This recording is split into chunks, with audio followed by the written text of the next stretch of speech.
This video deals with rivers and fighting in them.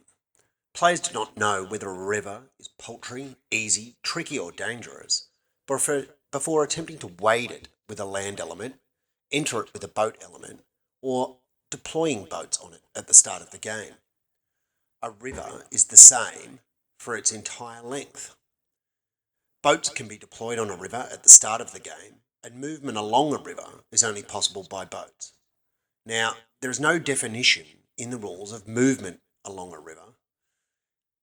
For CANCON 2025, we are interpreting movement along a river as starting a move where any part of the element is in a river, finishing a move where any part of the element is in a river, and not moving in a direction that is within 45 degrees of a perpendicular line from the bank.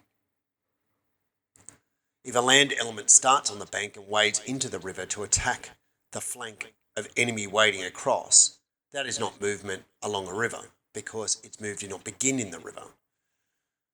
The clarification above is only to stop people using rivers as if they were roads or highways. Boats that can move along a river can pass under a bridge or pontoon bridge. Boats deployed on a river dice for the nature of the river in the first turn. If the river and its nature has not been diced for earlier, it is diced for when a boat attempts to enter the river, or when the first land element attempts to wade it. For the purpose of CANCON 2025, rivers that pass any further than 48 centimetres from a short table edge are automatically classed as paltry, that is, without dicing for it. This is to stop players using rivers to secure a drawn result in tournament games. Paltry rivers can be waded anywhere as a group without any movement penalty. A single element, or element leading a column across a tricky river, must dice unless on a road or a ford, and score at least 3 to cross. If the river is dangerous, a single element or element leading a column must score a 6, and each other element of a column 3, or 1 less if on a ford. Full stop. For dangerous rivers, once an element fails, no other attempt can be made within 300 paces, that bound unless fleeing or routing. Boats whose front edge meets waders continue through and destroy them.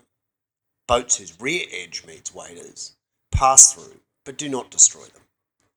Boats on a river and troops wading a river do not turn to face a flank or rear attack, but use the first edge contacted as their front edge if the true front edge is not in contact. The practical effect of this is that if your elements are contacted in the flank, they do not turn to face their attackers.